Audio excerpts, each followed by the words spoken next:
You know that feeling when you want to get smart on something? Fast. That's what we're all about here. Yeah, getting straight to the good stuff. Today, we're taking a deep dive into a topic that might bring back some memories, maybe even a few shivers for many of us. Mathematical word problems. For elementary school kids. Ah, yes, the classic word We're problems. going to figure out what makes some of these problems feel like a real brain workout while others seem, well, more straightforward. And we're not just guessing. We're digging into some serious research to find the answers for you. Okay. That's right. If you're interested in understanding what makes those word problems tricky for kids in, say, 1st through 6th grade, we've got just the thing. What have we got? We've looked at a comprehensive study. It's a systematic review and meta-analysis published in the Educational Psychology Review back in October 2024. Okay, a meta-analysis. So that means they combine lots of studies. Exactly. Think of it as a super study. It pulls together the findings from loads of individual research papers to give us a really solid, reliable understanding of what's going on. Right, so this isn't just one person's opinion. It's like they've read all the homework on this subject and given us the reliable summary. Pretty much, yeah. A trustworthy overview. So our mission today is to unpack those key findings. What are the specific things about a word problem, the characteristics, that make it easier or harder for young learners? And this isn't just for academics either. No, definitely not. If you're a teacher, maybe a parent helping with homework, or honestly just curious about how kids learn math, this should give you some valuable insights. Absolutely. So let's dive in. What did this big review actually uncover? Where do we start? Well, we can start by looking at the linguistic features, basically, how the problems are worded. Okay, the words. And one of the first really striking findings had to do with where the unknown number is placed in the equation. Oh, this was fascinating to me when we looked at it.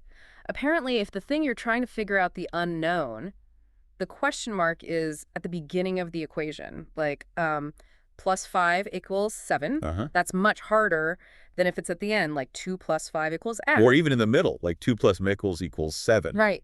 Which seems kind of wild, doesn't it? It's the same basic math involved. It is the same underlying math, but what's fascinating here is how children seem to, well, develop an initial understanding of the equal sign. How so? Many kids tend to think it just means the answer comes next, or calculate this. Ah, okay. So when that unknown pops up at the beginning or in the middle, it kind of throws a wrench in that initial expectation. It's more novel, more cognitively demanding. Does the study quantify that? Like how much harder? It does. The meta-analysis put numbers on it. They found a large effect size that's a g-value of 0.87 for the difference between the unknown being in the first position versus the third position. 0.87. That sounds pretty significant in educational research, right? Oh, it's substantial.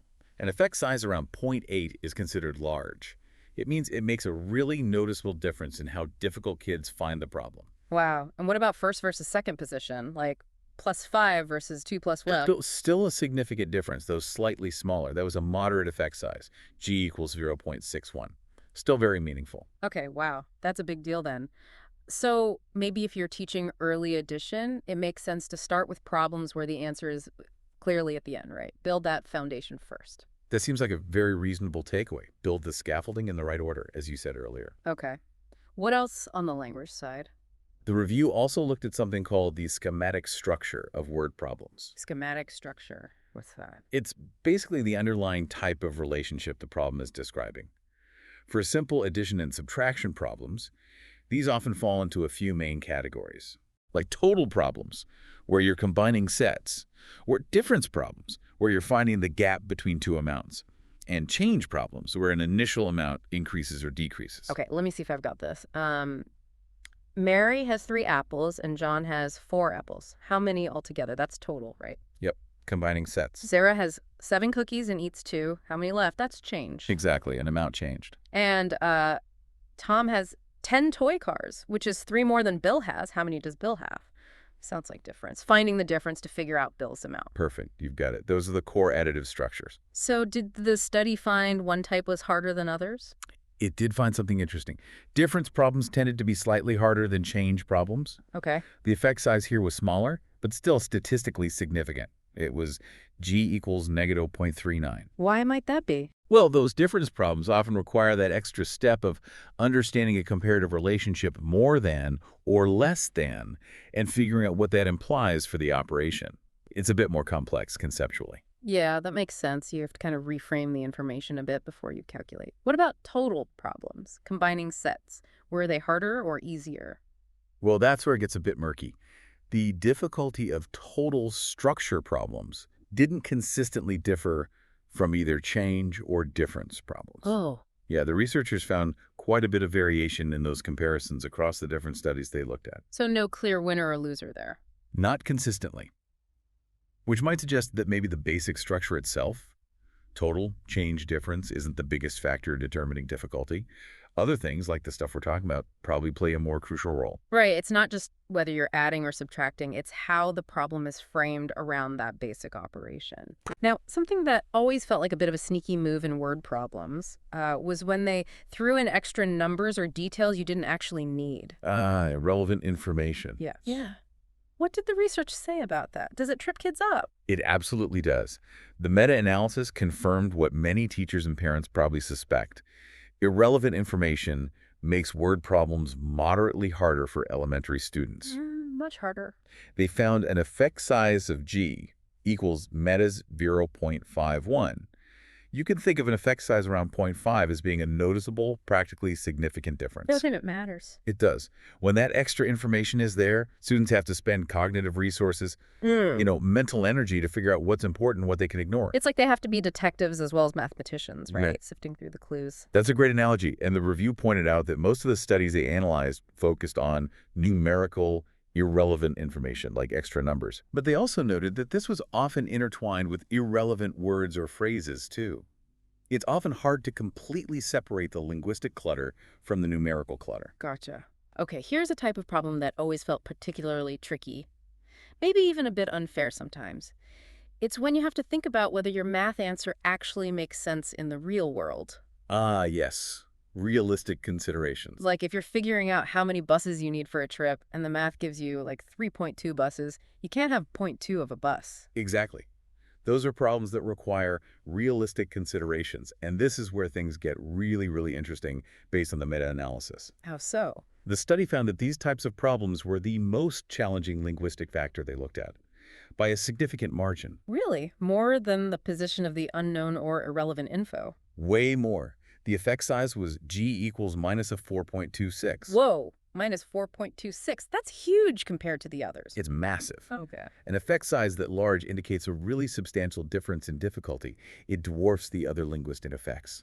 Why such a massive jump in difficulty there? What's the thinking? Well, the researchers suggest that students might not always connect their real-world knowledge and, frankly, common sense to the math they're doing in school. They might be in a sort of math classroom mode where they just focus on applying the procedures they've learned. Find the numbers, do the operation. Right, without necessarily stepping back and thinking critically about whether the answer they get is plausible or even possible in the context of the story. That's a real aha moment, isn't it? It's like we might train them to find a number, but not necessarily to evaluate if that number makes any sense in the story. It suggests a potential disconnect. So maybe we need to explicitly encourage kids to engage their common sense. Like, does this answer make sense of a standard part of the process? That could be a very powerful strategy. Yeah. Bridging that gap between abstract math and real-world understanding seems crucial based on this finding. Okay. Mind blown slightly on that one. Let's move on. Next up is lexical consistency. That sounds technical. It does sound a bit technical, but the idea is fairly straightforward. Think about those key words that teachers sometimes, perhaps misguidedly, teach kids to look for. Like altogether means add, left means subtract, that kind of thing. Exactly those. A lexically consistent problem uses words that directly align with the mathematical operation needed. Altogether, and you need to add, left, and you need to subtract. Okay, simple enough. So what's inconsistent? A lexically inconsistent problem uses words that might typically be associated with one operation, but the actual problem structure requires a different one. Ah, okay. Give me an example. Sure. A problem might use the word more, like Sue has 5 apples, which is 2 more than Jim has. How many does Jim have? The word more might make you think addition. But you actually need to subtract 2 from 5 to find Jim's apples. Precisely. The key word gives you a false clue. And I'm guessing those inconsistent problems are more difficult. Significantly more difficult. The meta-analysis found a large effect size here as well, G equals minus 1.0. Another big one, so similar in impact to having multiple steps, maybe. Roughly in that ballpark, yes. It suggests that students really struggle when those keywords don't match the required operation. Why is that so hard? Well, it likely means they need to inhibit that initial impulse, that shortcut, to just follow the keyword. Instead, they have to really engage with the meaning, analyze the situation described in the problem properly. Right, they have to unlearn a potentially misleading shortcut. Makes total sense. Okay, one last one on the language side. Situational narrative. Does it matter how familiar the story is? Yeah, you'd intuitively think that problems about things kids know well, like sharing cookies or playing with common toys, would be easier than problems about less familiar contexts. Absolutely, that seems obvious. It does seem obvious. However, the meta-analysis did not find a general, consistent link between how familiar a problem's context was and how well students could actually solve it. Really? That surprises me quite a bit. I would definitely have put money on the cookie problem being easier than, I don't know, a problem about calculating interest rates, even if the numbers were the same. Well, maybe the interest rate example is a bit extreme because it involves complex concepts. But comparing, say, sharing familiar cookies versus trading less familiar marbles. Okay. The familiarity of the objects themselves didn't seem to be the main driver of difficulty overall. Huh. So why not? Any theories? The researchers suggest a few possibilities. Maybe how familiarity is introduced matters. Or perhaps if a student already has a good grasp of the underlying mathematical structure, like they understand the change concept, well, then whether it's cookies or marbles doesn't add much extra benefit. So clarity of the language and understanding the math relationship might just be more important. That could be it. A clear problem about something less familiar might be easier than a confusingly worded problem about something very familiar. Context alone isn't a magic bullet. Interesting. So the math and the clarity of the words might trump just simple familiarity. Okay, let's switch gears then. What about the numbers themselves, the numerical task characteristics? Right. What aspects of the math itself make a difference? One of the primary numerical factors they looked at is pretty intuitive. The number of operations required. Okay, so one-step versus multi-step problems. Exactly. Does it take just one calculation, or do you need to do several things to get the final answer? And I am definitely guessing that problems with more steps are harder. No surprise there. Absolutely none. You are correct. The meta-analysis found that problems requiring multiple mathematical operations were significantly harder. How much harder? Got an effect size. Yep, another large one, G equals anagly 0.91. Okay, so right up there with lexical inconsistency and the position of the unknown. Pretty much. And it makes sense, doesn't it? Multi-step problems put a much greater load on a student's working memory. Yeah, you have to hold intermediate results in your head. Keep track of where you are, plan the sequence of steps. Figure out which operation to do when. Exactly. It requires not just calculation skills, but also planning and monitoring. It's just adding layers of complexity to the task. Right. It's not just knowing how to add or subtract, but also the strategic thinking of when to do which and in what order. Makes sense it's harder. Now, what about the required operation itself? For this age group, grades 1 to 6, are multiplication problems generally harder than addition problems? That's another very common assumption, isn't it?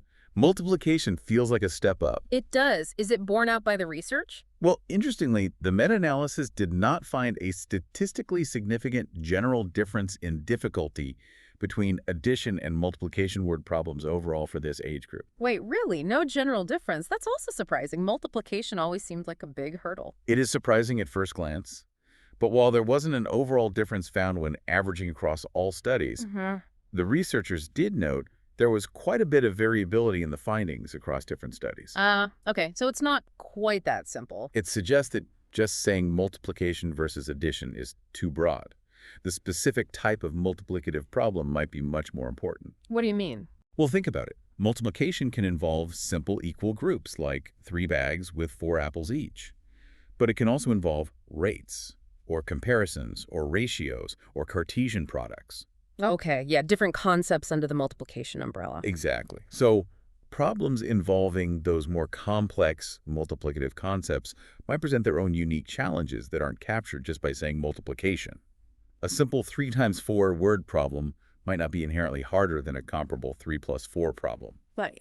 But a more complex multiplication word problem involving say proportional reasoning, could be a whole different story. So the surface level operation isn't the only thing determining numerical difficulty.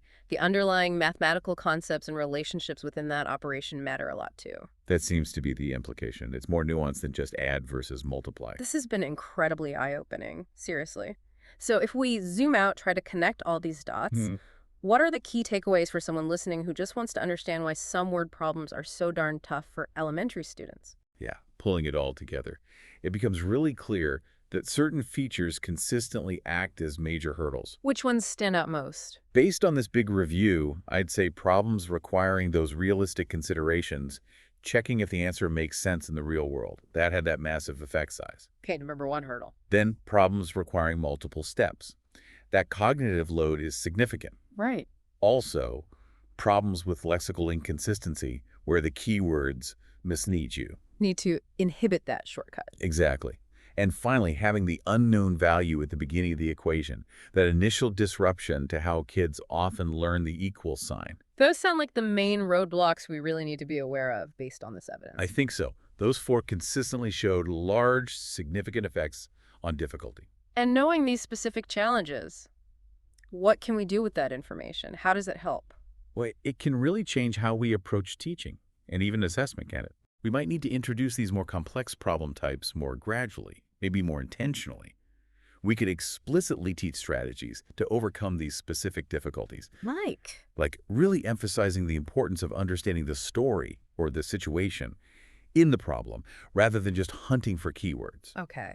And ensuring kids develop a flexible and accurate understanding of what the equal sign actually represents, equivalence, not just calculate now. So it gives teachers and curriculum designers more specific targets. Exactly. It moves beyond just saying word problems are hard to understanding why certain features make them more difficult and potentially how to scaffold learning better. It's a much more nuanced picture. It is. And the study also, naturally, pointed out areas where we still need more research. Oh, like what? For instance, getting a deeper understanding of how those different kinds of multiplication problems really affect difficulty. And also, exploring the role that visual aids, diagrams, drawings might play in helping students tackle these complexities more effectively. Makes sense. Always more to learn. Okay, so for you, our listener, wrapping this deep dive up, the key things to maybe remember are where that missing number is in the equation really matters, especially having it at the start. Definitely. Problems that force you to think about the real-world context.